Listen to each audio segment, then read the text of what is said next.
Assalamu alaikum. This is Hunain. I graduated from IBA in 2017 in accounting and finance. So today's topic of discussion is one of the hottest topic these days. That people should actually go for SATs or should they directly go for IBS test?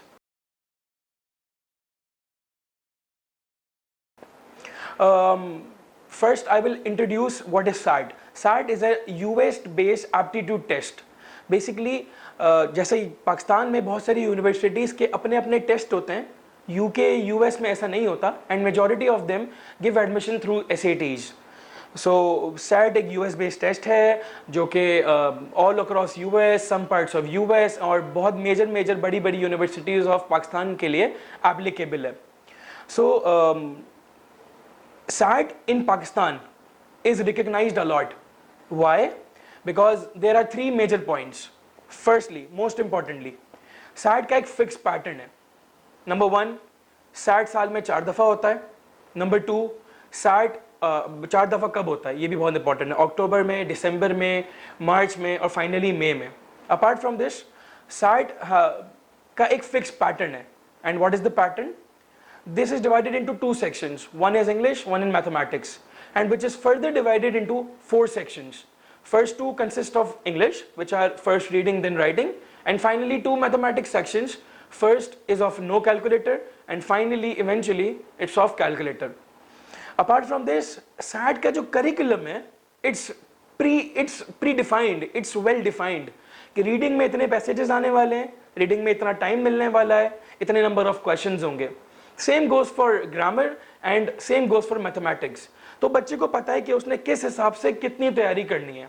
लेकिन all the way across, if I talk about IBS test, it has all the possible uncertainties you can ever imagine. For example, अभी 7 जुलाई को जो IBA का test हुआ था, इसमें 3 साल के बाद फर्स्ट टाइम IBA ने इंग्लिश में 60 मिनट्स दे दिए थे. एंड इवेंचुअली एंड अगर मैं प्रीवियसली बात करूं तो सिर्फ 45 मिनट्स दिए जाते थे. अपार्ट फ्रॉम दिस, कभी वोकैबुलरी डोमिनेट करती है पेपर को, कभी रीडिंग पैसेजेस डोमिनेट करते हैं, कभी ग्रामर डोमिनेट करती है. ये IBA के टेस्ट की बात है. लेकिन अगर मैं एग्जैक्टली चीज SAT में देखूं, ऐसा कुछ नहीं है.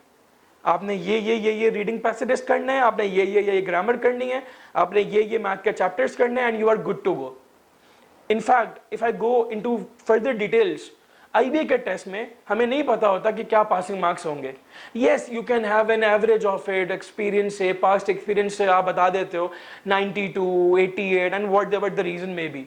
लेकिन अगर मैं SAT की बात करूं, हमें पता है कि कैसा भी पेपर हो, हमें इंग्लिश में 600, मैथ में 600, टोटल होगा 1200. लेकिन अगर हमें BBA और अकाउंटिंग एंड फाइनेंस में जाना है IBA में, तो हमने 1270 का स्कोर लेकर आना है. और अगर हमने इकोनॉमिक्स में जाना है तो हमने 1200 लेकर आना है, और इसी तरह सोशल साइंसेस में. तो एक प्री डिफाइंड माइंड से, एक कैलकुलेटेड चीज के साथ पेपर देने का मजा और पेपर देने की जुस्तुजू एक अलग बहुत डिफरेंट होती है.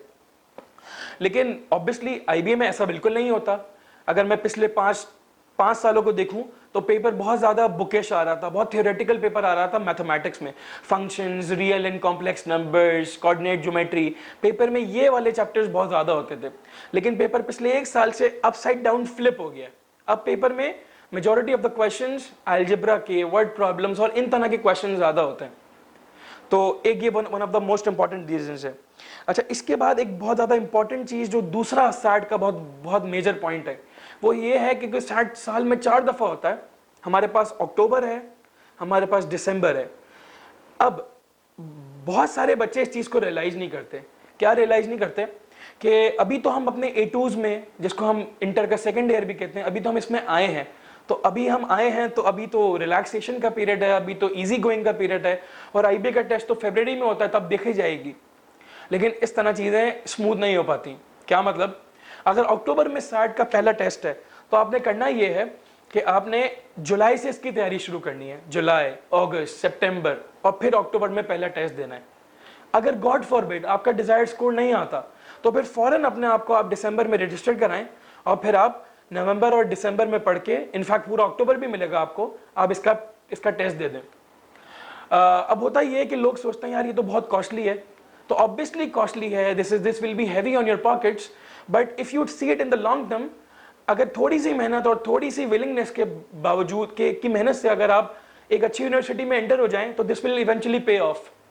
अच्छा, अब कुछ लोगों का, आई विल बी वेरी रियलिस्टिक, अब कुछ लोगों का दिसंबर में भी नहीं हो पाता, विच इज वेरी नॉर्मल।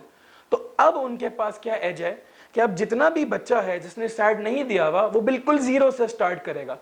लेकिन अगर मैं उन बच्चों की बात करूं जिन्होंने सैट दिया हुआ है एक दफा दो दफा, बहुत अच्छी बात है, तो अब उनको जीरो से स्टार्ट नहीं करना, उन्होंने सिर्फ ये करना है, उन्होंने अपना ट्रैक बनाना है, उन्होंने आईबीए के पास पेपर्स को हिट करना है, उन्होंने आईबीए की एक्स्ट्रा चीज़ों को हिट करना है और उन्होंने फरवरी के अंदर आईबीए का राउंड 1 देना है।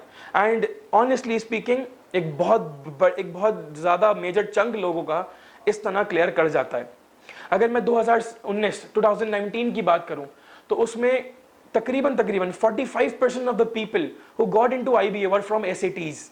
एंड ऑनेस्टली स्पीकिंग अगर किसी का सैट स्कोर नहीं भी क्लियर हुआ था तो हमारे पास भी जितने बच्चे आए थे उनमें से बहुत सारे बच्चों का सैट पढ़ने के बाद आईबीए का टेस्ट उन्होंने जब दिया था तो उनको टेस्ट क्लियर हो गया था।